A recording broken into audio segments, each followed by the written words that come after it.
Manger à l'œil s'est installé au Fort Saint-Jean. L'exposition retrace 2 siècles de photographies de repas partagés.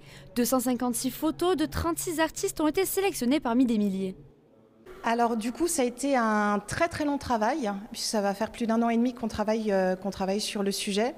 L'évidence était de partir d'une des premières photographies, et par chance, la première photographie de Nicéphore Niepce, c'est la photographie d'un repas. Oui, alors c'est vraiment le lien entre l'alimentation et la photographie. On traverse là 2 siècles d'histoire et 2 siècles d'évolution, traversés par 2 guerres mondiales.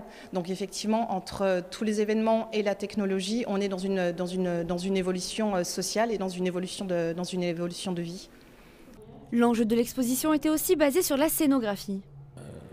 Je trouve assez riche en fait, que ça présente à la fois l'histoire de la photographie et à la fois l'histoire des repas.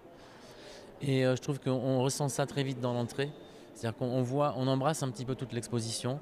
Et à partir de là, moi le sentiment que j'ai eu quand je suis rentré à la fin de l'accrochage, parce que je suis venu plusieurs reprises voir l'accrochage, ensuite les éclairages, mais quand je suis arrivé vraiment, quand c'était presque terminé, j'ai trouvé que c'était assez riche de percevoir un peu tout l'ensemble, de se rendre compte qu'il y avait une grande diversité d'images, de formats, et que finalement on avait envie de tout voir parce que ça paraissait tout différent.